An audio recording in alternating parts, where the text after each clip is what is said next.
Hello mga kabibig! Welcome back sa ating bagong YouTube channel. Ito ang pinakamaingay ng YouTuber sa palat ng YouTube. Ako si Kabibig Maglabak-labak na with evidence. Ako po, ginisa si General Torres sa Senate hearing. Senator Bato, Senator Amy Marcos, Senator Peter Alan Cayetano. Nako, ito na, General Torres, paano mo lulusutin lahat ng tanong nila na posible daw di umurong makulong ng 4 na taon? Nako, eto kabibig ha.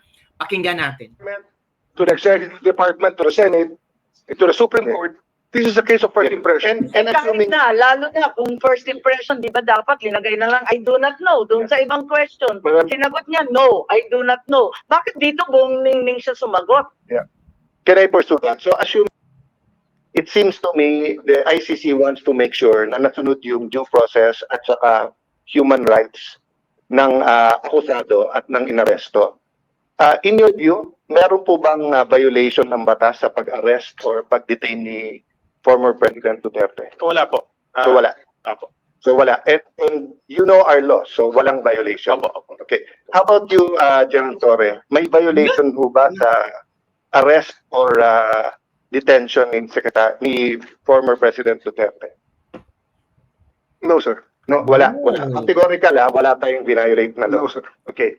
Can I read to you Republic Act 7438, an act defining certain rights of person arrested and detained under custodial investigation, as well as the duties of the arresting, detaining, and investigating officer and providing penalties for violation thereof.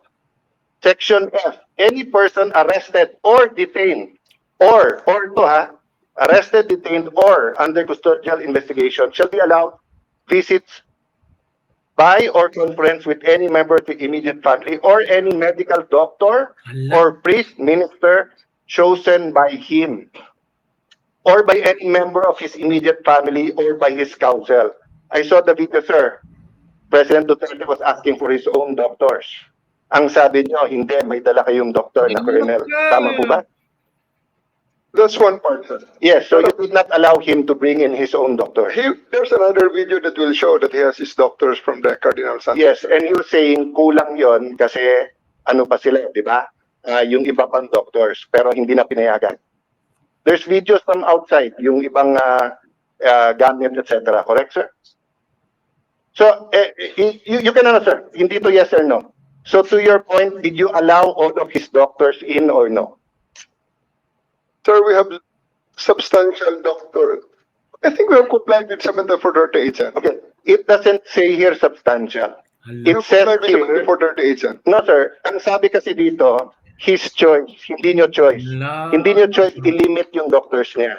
Ang sabi nyo substantial. So, I will clarify. Were there doctors that he requested you did not allow in? Yes I was or no? not aware of that, sir. Okay. You're not aware kung meron pinapasok o wala. Kung meron siya ibang Okay. additional doctors. But I saw the video wherein you're saying 2-star, ako na nagdedesisyon, I will not allow VP Sara in. Tama? Yes, sir. Okay. Hindi ba siya anak? Ang nakalagay dito, the person's immediate family shall include his or her spouse, fiancé, parent or child, brother, sister, grandparent, grandchild, uncle, aunt, nephew, niece, etc. Ang penalty nito ay 4 na taon na kulong. Ooh. Penalty clause. Any arresting public officer, employee, or any investigator who fails to inform any person arrested, detained, or under custodial investigation of his right to remain silent and to have competent penalty of not less than 8 years. Ito, sa letter B, any person who obstructs or prevents any of his lawyers, any member of his family, or person arrested, detained, and medical doctor or priest of his choice 4 years. So, sir, you prevented VP Sara from entering. At sir, maraming salamat sa pagbigay sa akin ng pagkakataon na ito para maklarify yan, sir. Dahil nung first hearing natin, sir, ay palagay ko na-explain na lahat yan, sir. At nagkaroon ng napakaraming mga... Nung first hearing, sir, ang pinag-usapan kasi doon na lawyer. Oh, lawyer. Ako, upon looking at the Constitution, kaming mga senador, we cannot appear before the court, but we can practice. Pero ang presidente, vice president cannot practice. So, kasama niya ako doon at yung ibang nagsabing abogada. Pero, nung nakita ko tong batas na to, nakalagay, pag anak, you cannot stop them from Naku. visiting. And nakita ko yung video, but sabi nyo nga, may kompleto kayong video, that's why I'm asking you, baka naman pinapasok nyo nang hindi ko alam. Sabi mo, 2 stars, sir, ako na. Ako nag-decision nito, sir. Naka. I don't know if you use the word ako mananagot. So, simple ang question ko, did you prevent VP Sara from seeing her father? Yes or no? Can I expound, sir, before I answer the yes Yes, or go no? ahead. Thank you, sir. Kaya ako nagpapasalamat, sir, na ma-expound yan, sir. Dahil after the first hearing, medyo marami-rami ano ba, sir, na mga misinformation regarding that matter, sir. Yes, sir, I did I did deny the request of President Duterte for him to allow VP Sara to enter, sir. Nakot. Kasi nga naman, sir, mag-alas 10 na yun, sir. And that is already around 12 hours after we first got him into custody. Naku. The VP has all the chances to be with the President earlier that day. We're expecting her. Actually, sir, mga alas 3 pa lang. May information na darating siya. And kung gusto talaga nilang pumasok, sir, pwede naman, sir. Kasi Oh. Hinadlangan mo nga eh, di ba? sinunod sa loob ng Villamor. Sinabi nga yun na hinarang, di ba? Sabi Yes, niya, ma'am. Ito, mama. sabi na, matagal na. I did, ma'am. I did really prevent that from the VP. I told the president that she can visit her on the detention cell in Hague. Sabi ko kung gusto niya talaga. Pero Sabi kasi mo, nga naman, papasok. ma'am, Sa kabila sandali, ma'am. sinabi mo, you prevent let me- talaga. Let me clarify, ma'am. Hindi pa ako tapos, ma'am. Hello. May- Hindi, iba-iba lang yung sinasabi mo eh. Ma'am, patapusin niyo ako kung pwede. Hello. Kung pwede, ma'am. Okay lang.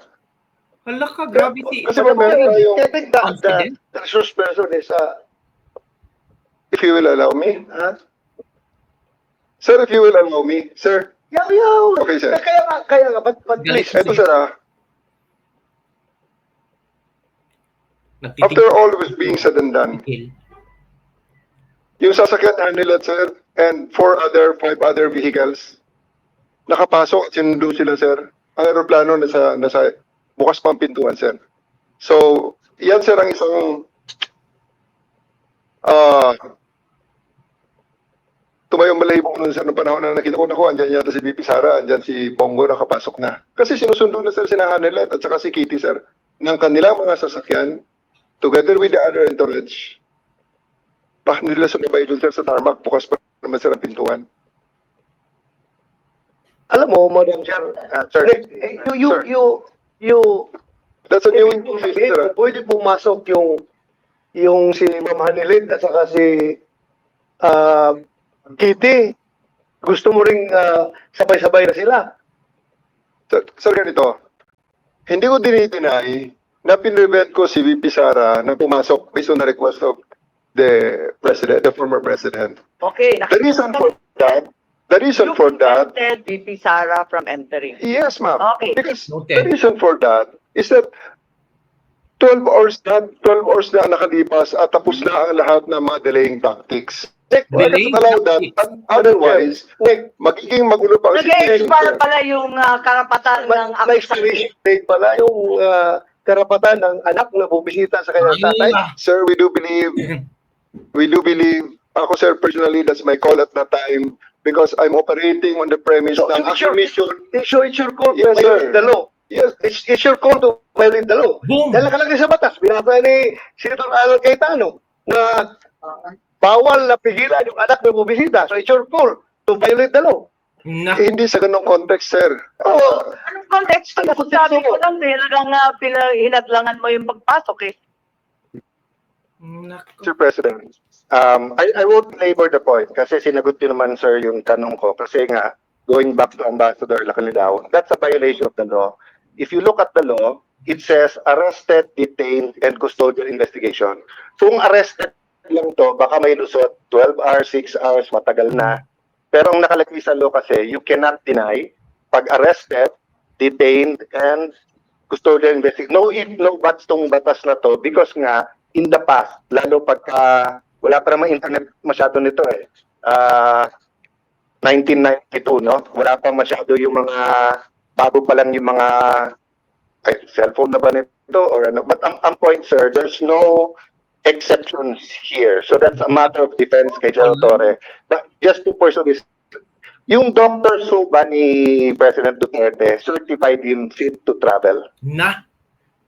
Di ba sabi niya, sir, eventually pinapasok niyo rin doktor niya.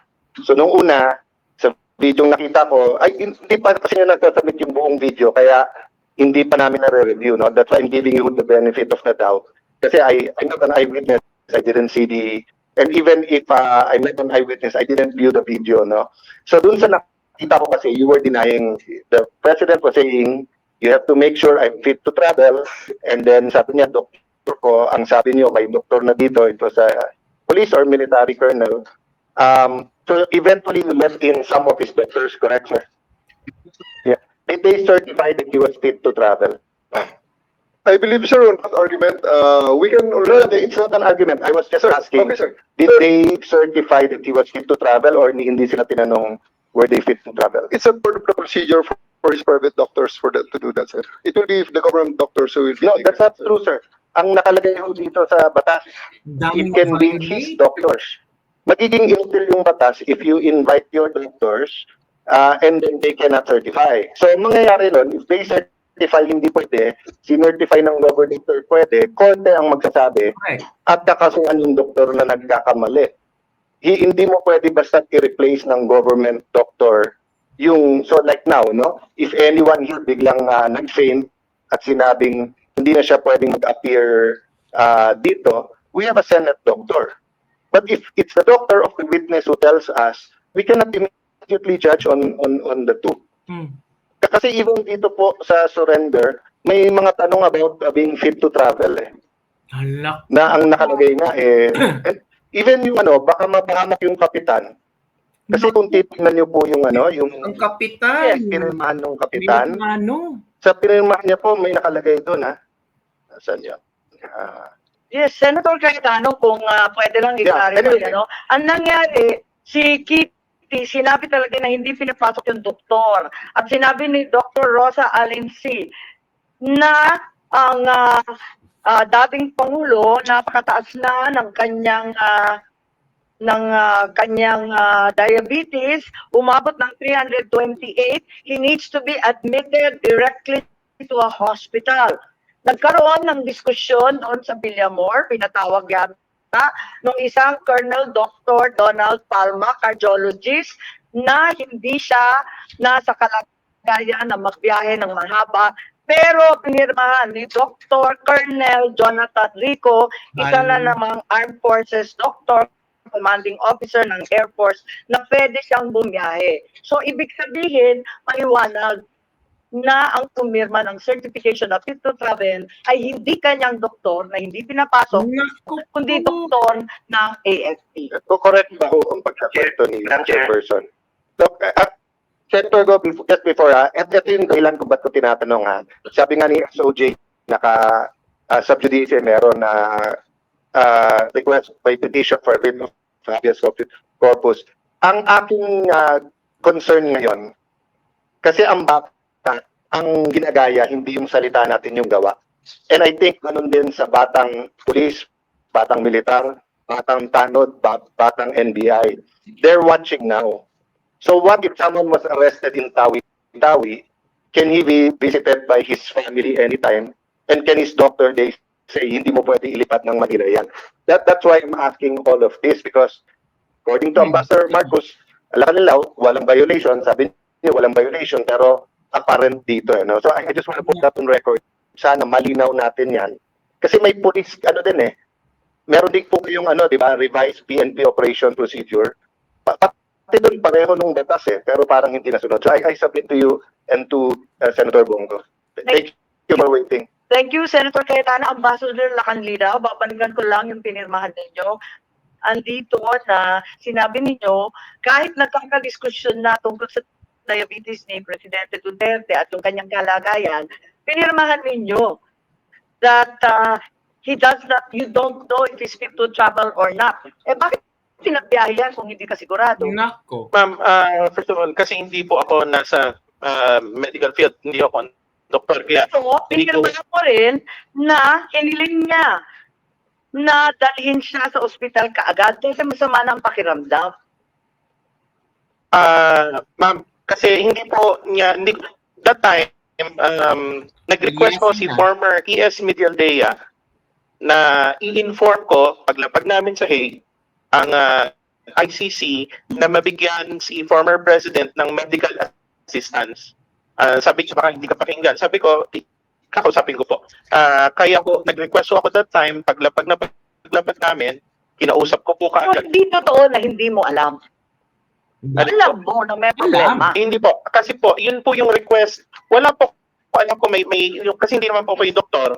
Ang, Hindi naman sinasabi na doktor ka, ambassador ka, sinabi mo kanina. Pero ang firma mo ito, you do not know. Paano you don't know eh nagkakagulo na tungkol sa doktor? Correct. hindi po. Yun nga po. Nag-request lang po si former ES Medialdea na ambassador, mag-request tayo sa ICC para mabigyan ng medical assistance si former president. Pero hindi po namin pinag-usapan kung ano po yung kalagayan na mataas po ang kanyang sugar o mataas ang kanyang... Humihingi na nga na direkta nga dalhin sa ospital. Tanungin natin si Senator Bongo. Kanina pa nagtataas ng kamay, sorry. Ako nagtatanong, ako po magtatanong to Ambassador Marcos sa Lacanilaw. Totoo ba na pagdating doon sa The Hague, sinakay siya sa stretcher, siya na lang mag-isa? Yes or no? Opo. Hindi niyo na sinamahan? Hindi po kami inalaw ho ng ICC. Paano yung mga medisina niya? Yun pong kanyang personal nurse together with the PNP doctor, nakipag-coordinate sa doktor ng ICC and binigay ho yung... Yes or no? Ano po yun? Hindi sila pinababa? Hindi po. Wala siyang kasama binaba? Wala po, siya lang po. Siya na mag-isa? Opo. Alam niyo ba marami siyang medisina, 27 yan araw-araw? Kung ano yung pinainom sa kanya hanggang ngayon po, hindi pa rin pinapainom sa kanya kahit pinagdalawang beses na pinadalahan siya mula sa Pilipinas, hindi pinapapasok. Dahil gusto nila silang maggamot. E paano na lang po kung hindi hiyang o hindi naayon sa kanyang karamdaman? Nung nasa Villamor pa lang po, si dating Pangulong Duterte, mataas yung blood sugar niya. And he is due for check-up po, March 12. Nandiyan po yung nurse niya. Monthly po yan. December, January, February, March. One po yung kanyang medical procedure. 80 years old na po yan. Buwan-buwan, ako mismo sinasamahan ko. Pati yung gamot niya, buwan, ako rin po. Nagpapadala. May karamdaman na po si Tatay Digong. Alam niyo po, ganitong kwento. Alam niyo na po yung totoo. Nung dumating si dating Pangulong Duterte, dyan po yung doktor niya. Harap ko po si Chief PNP Marbil. Tinanong ko po, Sir, saan niyo ba dadalhin kasi dito yung mga doktor? Sabi niyo, dadalhin po sa kampo sa 250. Kaya tinanong ko po si yung spokesperson na hindi nagsasabi ng totoo. Tinanong ko saan dadalhin. Hindi niya ako sinagot, tinalikuran niya ako. Sumunod kami. Nung sumunod kami, hindi na po ako pinapasok. That was 10 o'clock. 2 o'clock, 3 o'clock. Meron pong sumundo sa amin. Sumakay ako sa sasakyan ni Ma'am Hanilet. Pagbaba sa gate, pinababa po ako. That was 3 o'clock pa lang po. Pinababa po ako. Hindi po ako pinapasok. Respeto lang naman ang hinihingi ko. Just for the record. Sino bang pumigil nito? Bakit kaya hindi kami pinapasok? Kaya hindi po ako nagtataka kung hindi po pinapasok. Si Bibi Sara nung gabi. Correct. Paano papasok? Sarado na yung gate. As in, sarado. Lahat po ng gate sa campus, sarado po. Nung sinubukan ko pong pumasok, nagpaalam po kami. Binababa po ako. Kahit nasakay na po ako sa sasakyan. Nakiusap na po ako papasukin yung mga doktor. Yung 3 doktor po. It took you about 3 hours, 4 hours pa po Na, after his arrival bago pinapasok yung doktor. Yung oxygen niya nasa doon, yung ambulansya po nandun doon. Inantay muna ako 3 to 4 hours or even 5 hours bago pinapasok po yung ambulansya, pati yung doktor niya. Doon pa po nalaman na mataas 300 plus po ang kanyang blood sugar. With that findings, kung talagang check up ng doktor ninyo ng maayos, is not fit to fly, correct. is not fit to fly. Yung for check up na po siya and admission po, March 12. You may check with his hospital sa Cardinal Santos. Reserve na po yun. A week before pa po. Hindi naman magsisinungaling yung hospital. Yun po. Kung gusto lang natin malaman dito, yung katotohanan lamang po. The truth. The truth. General? Totoo. Salamat po.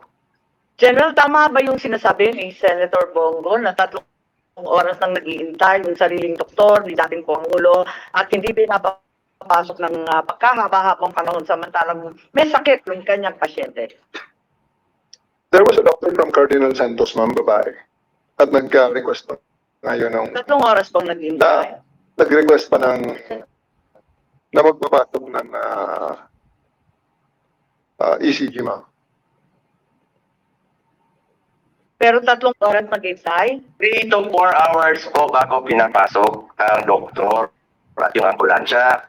Ginawa nga pong installment yung pagpapasok ninyo. Una, papasukin muna yung isang doktor. Pinapasok na naman yung isang doktor. Finally po, kailangan pumasok yung ambulansya, yung ECG mismo, pati yung oxygen. Ano mo naman yung doktor? Wala yung ambulansya, wala yung ECG, wala yung oxygen. Tingnan niyo po yung records ninyo, ano oras nakapasok. 10 a.m. yung arrival, kapasok yung doktor, mga alas 2 na po. Siguro alas 3 ito, 4 hours. Pakiusap ko lang po yung katotohanan lamang po. Correct. Huwag na tayong magpalikoy-likoy dito. Huwag na natin iikot pa. The truth lang po. Maraming salamat, Senator Go. At nakita ko yung mga retrato ni Presidente Duterte, nakahiga, natutulog sa isang maliit na upuan, may oxygen cannula. Talagang sintomas yun. Pag nahihilo na sa diabetes, hindi ba kayo natauhan doon sa sitwasyon niya, sa kalagayan niya? Di pa kayo nag-alala na yung inaaresto ninyo talagang masama ang kalagayan, malubha ang karamdaman? Hindi makasagot. Yes, General Torres. Nakita mo naman siguro, nakita ko lang sa picture, di mas lalo mong nakita. Halo. Regarding the medical condition of the former president, sa tingin ko naman, ma'am, suficiente ang mga doktor na nandun. And I defer to their expertise. Hindi niya doktor. Ayon sa pipili ng doktor. Ma'am, may picture tayo dito na may doktor siya sarili galing sa Medical Santos, sa Cardinal Santos. Babae po yun, nakaputing t-shirt. At siya po ay doktor ni PRRD. Ang sa akin, ma'am, is that I take comfort on the fact that we have a benefit of 2020 hindsight. Doon bago landing aeroplano ni President Duterte, he himself was the one who made a video, pinadala niya sa anak niya, pinost ni Kitty, sinasabi niya okay siya. So I think Hala. all the discussions now about his medical condition,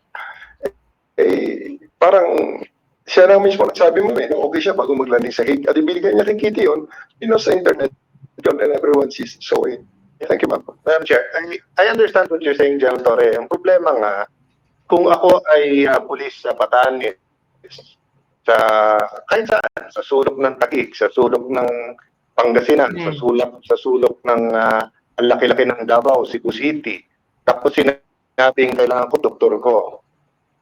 And then sabi isa lang sufficiente or sa militar sufficiente. Paano kung may nangyari sa kanila? That's why the law is clear. The law is clear. Nako. Doctors, priest, choice nung inaresto or dinidetain, and then ganun din pag family members. No ifs, no buts. Diba? So, I have seen Supreme Court cases Nako, Kes. where they said that this is not to be a precedent.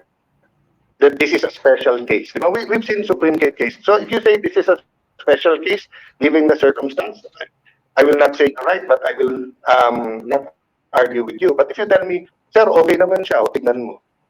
So paano nga kung, kasi the law is clear. Hindi naman ikaw magsasabing sufficient danger. Correct. But you're supposed to allow all of his doctors in right away, and you're supposed to allow his family members there and not deny them. So yun lang yung point that I want to make. Especially kung si Ambassador Lacanao also is certifying to the ICC. I'm not sure, but tingin ko, kaya hindi kinuha kagad si President Duterte na hindi mo pa napirmahan lahat. Because ayaw nilang kunin, tapos hindi fit to travel, pag na-stroke yun o may nangyari sa kanya, human rights institution yon, sila pagbibintangan. Kaya pinapirma muna na at hindi ko kunin hanggang hindi ka pumirma para yung responsibility na sa atin. Diba? So that's what I'm saying, Del Torre, that what I'm discussing with you now is beyond what happened here. It's the revised rules of PNP operational procedure vis-a-vis the Republic Act 7438. Sa 7438, there is no exception. Hindi sinabi dito na pag ganitong oras, hindi na pwede yung anak. Pagka ganito, yung doktor, pipila ka sa labas, hindi ganitong oras. Diba? So anyway, I think we've both made our points naman unless you want to add on that. So yun kabibig, namimiligro si Tory mga kabibig. Nako. So yun muna kabibig ang ating Ladies Libak-Libak for today. Ano ang iyong komento? Comment down below. Nako, grabe. Makukulo ng 4 na taon? Kung may magkakaso. Diba? Nako po, namimiligro si Tory.